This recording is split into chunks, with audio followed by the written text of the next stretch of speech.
حضرت بلال نے اذان پڑھی تو وہاں نا 4-5 لڑکے کھیل رہے تھے، بکریاں چرا رہے تھے، ساتھ کھیل رہے تھے۔ ان میں ایک حضرت ابو معذورہ بھی تھے، 15 سال عمر تھی۔ حضرت بلال نے اذان دی تو وہ بھی نقلیں اتارنے لگے، جو کہ حضرت بلال کی زبان بلالی تھی نا، وہ نقلیں اتارنے لگے۔ نبی پاک صلی اللہ علیہ وسلم نے نا بڑی ذمہ داری سے روایت درج کرنا، حضور نے حضرت زبیر بن عوام رضی اللہ تعالیٰ اور مولا علی شیر خدا کو بھیجا۔ ایک روایت حضرت عمر بھی ساتھ تھے، فرمایا جاؤ ان لڑکوں کو پکڑ کے لاؤ۔ صحابہ کہتے ہم گئے تو بچے تھے، دوڑے، کسی طریقے سے پکڑ کے لائے۔ تو نبی پاک صلی اللہ علیہ وسلم نے فرمایا بتاؤ بھائی بلال کی نقلیں کون اتار رہا ہے؟ بلال کی نقلیں کون اتار رہا تھا؟ عجیب لطف بن گیا، بولو کون نقلیں اتار رہا تھا؟ عجیب ذائقہ ہے یار، عجیب منظر نہیں کہ بلال کی کوئی نقل بھی اتارے تو محبوب کہتے ہیں بلا کے لاؤ۔ اور کون نقل اتار رہا تھا میرے بلال کی؟ یہ مسلم میں بھی ہے، اصحابہ میں بھی، دیگر کتب حدیث میں، کتب سیرت۔ تو میرے محبوب کا بھی انداز نرالا نا، حضور حکیم ہے، حضور حکیم ہے۔ فرمایا تم نے اذان کے لفظ تو سنے ہیں؟ نہ سنے ہیں۔ فرمایا چلو باری باری سناؤ۔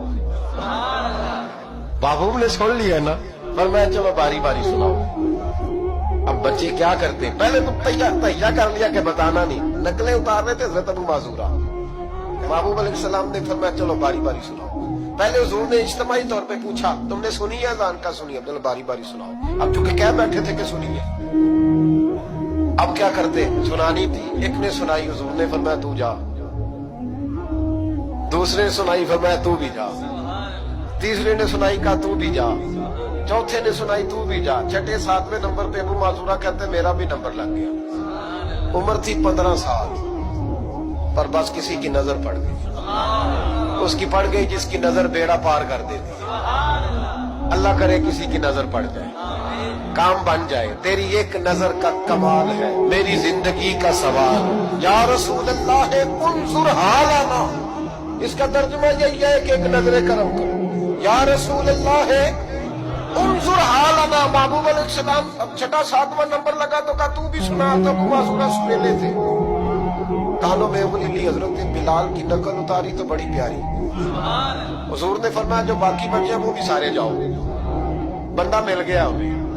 ابو معذورہ کہتے ہیں میں کانپنے لگا، ادھر والے بھی چلے گئے، ادھر والے بھی، میں بیچ میں رہ گیا۔ فرمایا پھر سناؤ۔ کہتے 2 دفعہ سنایا، فرمایا نہیں یار مزہ آیا، پھر سناؤ۔ کہتے ہیں 3 دفعہ جب میں سنایا تو میں نے محبوب کے چہرے پہ روشنی دیکھی۔ اور سجنوں بلال کی کوئی نقل اتارے تو صحیح۔ کہتے ہیں روشنی دیکھی، حضور اٹھے اور حضور نے میرے سر پہ ہاتھ پھیرا اور دعا کی، اللہم بارک فیہ، اللہم بارک فیہ وہدہ الی الاسلام۔ یہ میرے محبوب کے لفظ ہیں۔ نبی پاک نے کہا ہے اللہ میں تیری بارگاہ میں عرض کرتا ہوں اسے برکت بھی دے دے اور اسلام کے رستے کی ہدایت بھی دے دے۔ حضرت ابو معذورہ کہتے ہیں سر پہ ہاتھ اور ادھر دعا، بس میرا کام بن گیا۔ فرماتے 15 سال کی عمر میں نے کسی سے مشورہ بھی نہیں کیا، میں نے کہا اشہد ان لا الہ الا اللہ واشہد ان محمدن عبدہ ورسولہ۔ کہتے سنو دوستو، کلمہ بھی پڑھ گیا، عشق لگا سی کھیڈا کھیڈ دی نو تے مینوں کھیڈاں بھول گئی۔ میں کجل پایا سی یار دے ویکھنے نو، پھر اودی یاد وچ روندیاں ہی ڈل گئیاں۔ حیدر شاہ اس گلی کدے نہ رولدی، پر ہن تے رول گئیاں۔ کہتے میں نے نا فوراً پوچھا عمر کتنی؟ 15 سال۔ فوراً کلمہ حضور میری ڈیوٹی، فرمایا انت مؤذن، انت مؤذن، تو مؤذن ہے۔ حضور کہا، فرمایا فی مکہ۔ محبوب علیہ السلام نے فرمایا بلال اذانے پڑے گا مدینے میں اور تو اذانے پڑے گا مکے میں، میں تجھے مکے کا مؤذن۔ حضرت ابو معذورہ رضی اللہ تعالیٰ عنہ فرماتے میں بکریاں چرانے والا، میں کھیل کود کرنے والا، مصطفیٰ نے مؤذن بنا دیا۔